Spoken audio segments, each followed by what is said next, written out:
Good evening and welcome to the COVID-19 update on Channels Television. I'm Millicent Walker. First, the highlights. Delta State government intensifies enforcement of COVID-19 rules as police parade violators.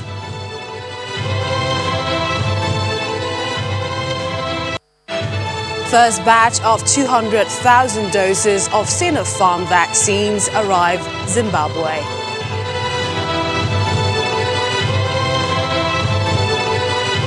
And hotel quarantine takes effect for all Britons and UK residents.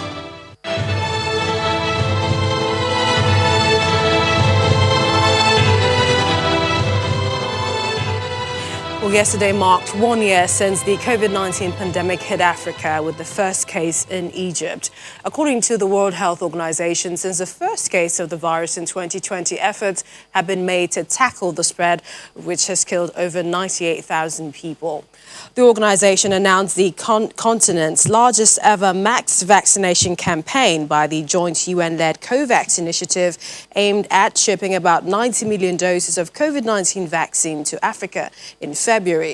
And to complement COVAX efforts, the African Union has secured 670 million vaccine doses for the continent, which will be distributed in 2021 and 2022 as countries secure adequate financing. Well, in addition, about 320,000 doses of the Pfizer-BioNTech vaccine, which has already received WHO emergency use, have been allocated to 4 African countries, Cape Verde, Rwanda, South Africa and Tunisia, which have the capacity to store and distribute doses at -70 degrees Celsius. While Nigeria awaits its vaccine delivery, the country's daily count of coronavirus infections recorded a major drop on Sunday, with 520 cases positive in 18 states and the Federal Capital Territory, the FCT. Now, according to the Nigeria Center for Disease Control, NCDC, Lagos did not record any new case within the past 24 hours, but with 53,041 cases, the state still sits at the top of the list with the highest number of confirmed infections. However, 5 new deaths were recorded on Sunday, increasing the current fatality toll to 1,752. Also, the daily count of discharged patients dropped to its lowest within the past 6 weeks, with 439 recoveries within 24 hours. The last time the single-day tally discharged patients dropped below 439 was January the 3rd, when 255 patients were confirmed to have recovered, while 144 of the recoveries recorded on Sunday were confirmed to be from Rivers State. The total number of discharged patients now stands at 121,193. The police in Delta State have arrested and paraded over 40 persons who allegedly violated the COVID-19 curfew placed by the state government. According to the State Commissioner of Police, Ari Mohammed Ali, they are to be charged to the mobile court for summary trial. Governor Ifeanyi Okowa 2 weeks ago placed a curfew across the state between the hours of 10 p.m. and 4 a.m. to restrict movement in a bid to flatten the curve of the pandemic in the state. The police commissioner is also warning residents to adhere strictly to the law, adding that anyone caught violating the orders will be arrested and prosecuted.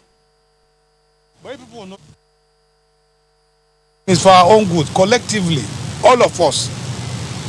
That's why you and I are wearing this mask. But they say no clubbing, no night partying, no gathering, no movement overnight. You refuse. We are going to charge all of you to mobile court. Their government will take decision on what to do. Elsewhere, regulatory authorities in Ekiti State have been hands-on to strengthen the mechanism for the enforcement of COVID-19 rules. Tertiary institutions are also adapting to virtual learning, but not without some challenges. Let's join our correspondent, Babajide Agbeyo, for more. The Ekiti State COVID-19 Task Force has been paying unscheduled visits to institutions and public places across the state to ensure compliance with all set protocols for COVID-19. The team recently visited the Federal University in Oye Ekiti, where some infractions were noticed During some classes came laboratory sessions. The university authorities actually admitted there were a few infractions, and they have promised to make necessary adjustments. Virtual learning is fast becoming the way to go in the present circumstance, and the Ekiti State University is towing that path, although some students still hold fairly large tutorial classes in preparation for their examinations. Most of our lectures has been online. We've not been holding physical lecture, and people that have been entering school are coming maybe because of their registration or course reg, or because they have something to do on the portal or internet. The online classes have not been too interesting because the scheme can only provide for just 100 people at a time. And in some departments, there are 600, some are 700. So there's no way all of them can join at a time. So that is why they are still holding tutorials. Not everybody can afford an Android. The people who have an Android phone, not everybody can afford the data. Unlike some people that has Wi-Fi in their house that they can just use to connect and go on the online class. Not to talk of when we've now resumed. How do the school even expect some people? Some people just 1 hour class, data is finished. For the Ekiti State COVID-19 Task Force, the unannounced visitations continue, and the advice is for institutions, all public outfits, and all citizens in general to make compliance a daily practice. Babajide Agbeyo for COVID-19 update. Let's take a look at more evidence on COVID-19 and the national response. Joining us right now is Professor Shaibu Bello, lead candidate, Therapeutics R&D Working Group, Nigeria COVID-19 Research Consortium, NCRC. He's also the Provost, College of Health Sciences, Usman Danfodio University, Sokoto. He joins us virtually. Thank you for joining us on the program. Thank you for having me. First, how would you describe the measures to curb the spread of the pandemic in Sokoto State? Yeah, His Excellency the Governor and his team, the COVID-19 team, which is headed by the Commissioner of Health, have done an excellent work in communicating to the community. They even have a billboard with the governor's face on it, with him wearing a mask, just scattered all over the state and the capital city, just to demonstrate to the people the need to put on the mask. And the team are on the cases and supporting cases that come up. The measure is going out, compliance variable, but that is what we have come to understand in Nigeria, that compliance is not usually as good as you want, but we're still moving on and trying to convince the people of the need to comply with the directives that the government has given. Professor Bello, I'm sure a lot of people are curious as to what Nigerian scientists are up to. The latest research efforts of the Nigeria COVID-19 Research Consortium. What can you tell us? Yeah, the consortium essentially has various subcommittees, and a lot of Nigerian scientists are doing a lot of research in these areas, some on therapeutics, some on vaccine. And usually research is a tedious thing, which you want to be persistent, repetitive, until you get your data that is right and accurate. And that is when you publish them in peer review, or you send them for further development to the industry. But it's not something you can rush, but the efforts are there. There's a lot of support from TED Fund. My group has a lot of support from TED Fund, and we are in the lab doing a lot of research, which we think will be rolling out within this month and next month. We are having our data now. And Professor Happy's group in African Center of Excellence have been working on a candidate vaccine, which they have the preliminary preclinical data now. And we have other groups doing a lot of work, some using their own money, as Nigerians are very heroic, and some with a lot of support were able to win some grants and are moving on with the research. But research, the COVID-19 situation is a moving target. For example, in my group, we started with 11 targets, and we had to update those targets as research keep coming out to tell you other important targets in the COVID-19 pathway. And that is what is happening. But there's a lot of effort going on by Nigerian scientists. Only that most of them are not news. They are mainly waiting for publication, and some are already on the way for publication. With dealing with the second wave that we're in, how is the consortium handling the various variants? I mean, is there a possibility of a Nigerian variant? Yeah, there's a possibility of a variant coming up in every country without it being another country. And therefore, you call it that country's variant. But there's a lot of sequencing going on, and we are trying to see the variants that are available and which ones are of concern. The virus will always mutate, that's their habit, and we have so many mutations now, but the ones that are of concern is when they are in areas that are either therapeutic targets or vaccines target the antibodies raised by vaccine, target it, or the immune system overall target those areas. And that will be the receptor binding area on the spike protein and other areas that are important. Those are the ones we call of concern. We look closely at those ones and see whether they increase transmission or they worsen the disease. Now, so far, we have the UK variant in Nigeria. It has been identified. And we have the normal variant, the Wuhan variant, if you call that. But we've not been able to identify the South African variant so far. And we have some variants that may be in other places, but we don't have any particular Nigeria variant now that is of concern, although we are looking closely at all the different mutations that are being picked up all over the country.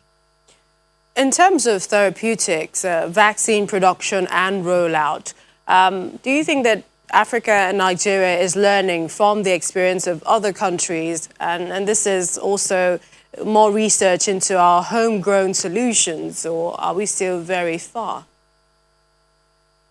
Yeah, if you notice, the countries that have gone far now did what, for example, in the US, one fantastic thing that was done is the warp speed, which during which money was offered to institutions that have track record of producing vaccine, and that reduced the risk they had to take and sped up research. Unfortunately, we're not able to do that, although some scientists got some support, but you still have to go through the proposal method, which delayed things.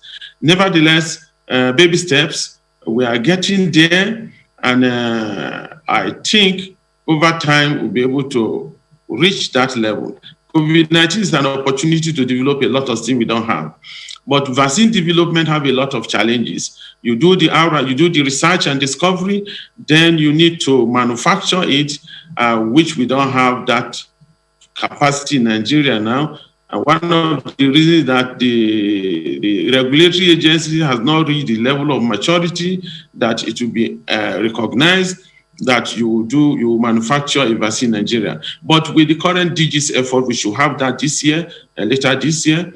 And then you need to have the triple helix method where you have research, government, and industry coming together to put this in place. Because the world we are getting into, it's becoming obvious you need to do your things rather than wait for people to do it for you. Because when the pressure is there for access, people always take care of themselves before others, and that is a natural phenomenon. So we need to get this right, and the scientists and government are getting up to the act to make sure things are sorted out before we have a terrible situation in our hands.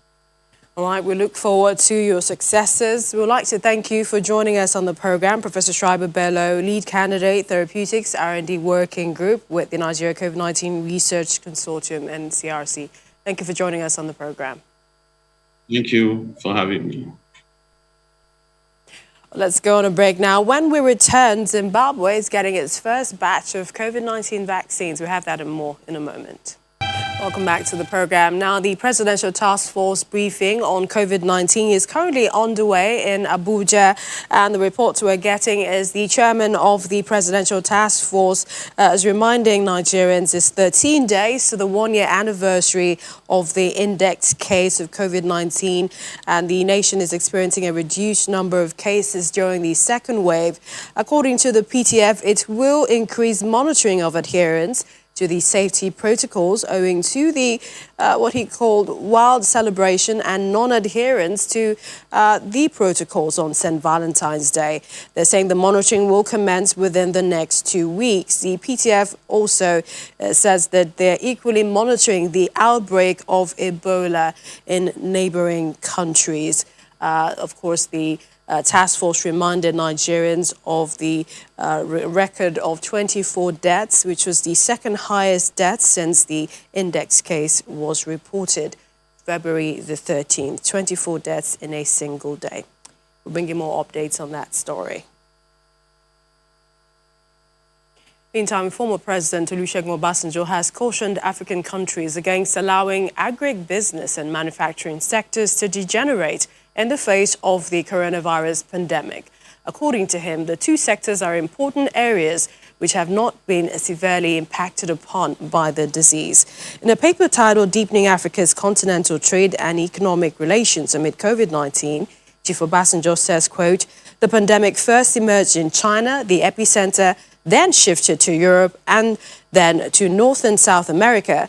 These regions of the world that have been heavily infected and affected by COVID-19 are able to implement measures to bounce back, then we in Africa must do the same by learning from their experience and by devising our own homegrown solutions." He said Africa can seek ways to advance the various frameworks for the continent's socio-economic development and overall security and general progress. According to him, agribusiness and manufacturing, which by and large have not been severely impacted upon by COVID-19, we must take advantage in parts of Africa which enjoy good rainfalls to ensure that we do not relax in our efforts to sustain it. The former president also observes that while various parts of Africa are starting to open up to allow movement of goods and people by sea, road and air, there is renewed hope that COVID-19 is seen as an impetus rather than a hindrance to strengthen intra-African trade.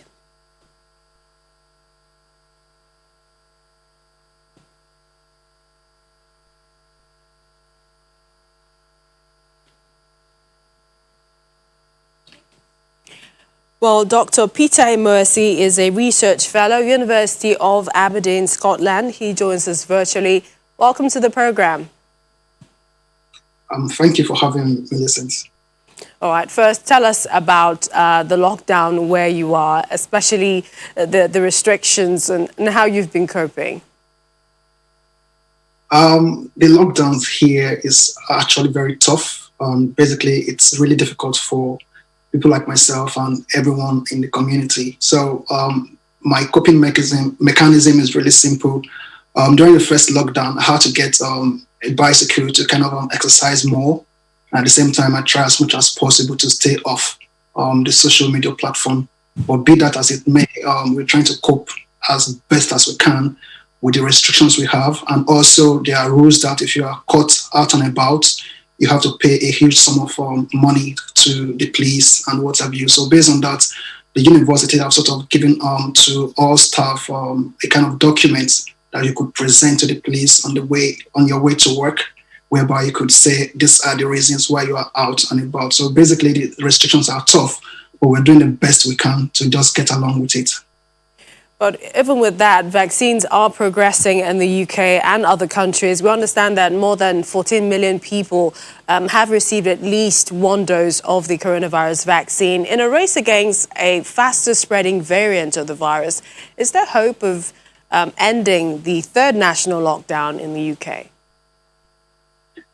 That's quite correct, and I'm kind of happy with the progress we've made so far. The initial target of the government was to roll out about 15 million vaccines to get that into people, and today is the 15th of February, and I think we've been able to achieve that. Basically, that is the first dose, and also we've been able to give, I think, 500,000 doses, which is the second dose as well.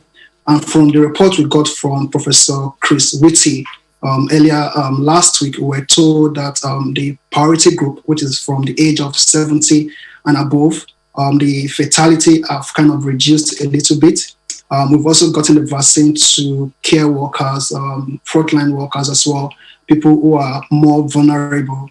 And also, we also see that the R number has kind of dropped. So we have between 0.7 and 0.8 R number. So basically, it shows that the vaccine is actually making the impact we're looking for. That is one. Then secondly, we know that the restrictions as well are actually making a good impact as well, because the cases are actually dropping, basically.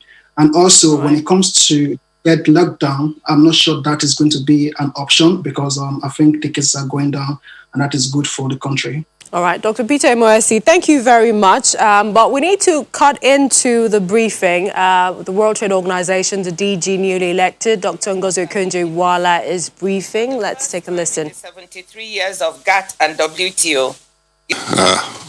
Wow, this is a very significant moment for the WTO. On behalf of the General Council, I extend our warmest congratulations to Dr. Ngozi Okonjo-Iweala on her appointment.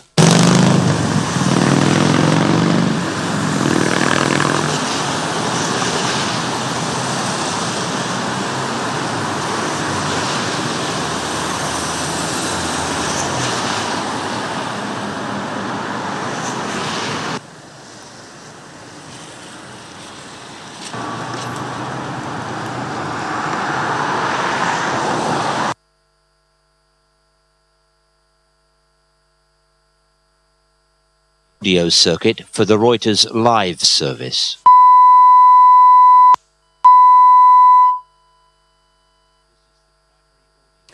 All right, so Nigeria's Dr. Ngozi Okonjo-Iweala appointed Director General of the World Trade Organization, an official announcement which was made by the global body today. Well, we have some more stories on the COVID-19 update, and this is the first travelers required to stay at quarantine hotels have begun arriving at Heathrow Airport. All British and Irish citizens and UK residents who arrive in England after being in a high-risk COVID country now, they have to self-isolate in hotels. The red list of 33 countries includes Portugal, Brazil and South Africa. The new regulations, which aim to stop COVID variants entering the country, applies to arrivals that have been in one of those places in the past 10 days. And they have to pre-book and pay £1,750 to spend 10 days in government-sanctioned hotels. The cost covers the hotel stay, transport, and also testing. Here in Scotland, the rule to stay in hotel applies to travellers from all countries. In the meantime, Zimbabwe joined a list of African countries to get its first batch of coronavirus vaccines. African countries like Mauritius, Seychelles in East Africa, North African countries like Algeria, Morocco, Egypt began their vaccinations January ending. The Southern African country received its first 200,000 doses of the Sinopharm COVID-19 vaccine donated by China. The consignment arrived this morning and was handed over to the government by the Chinese ambassador to the country. Continue to take responsibility. Visit our website, channelstv.com, for more updates and a better understanding of the pandemic, plus other stories. That's the program. Thank you for watching. I'm Millicent Mwoka. Stay safe.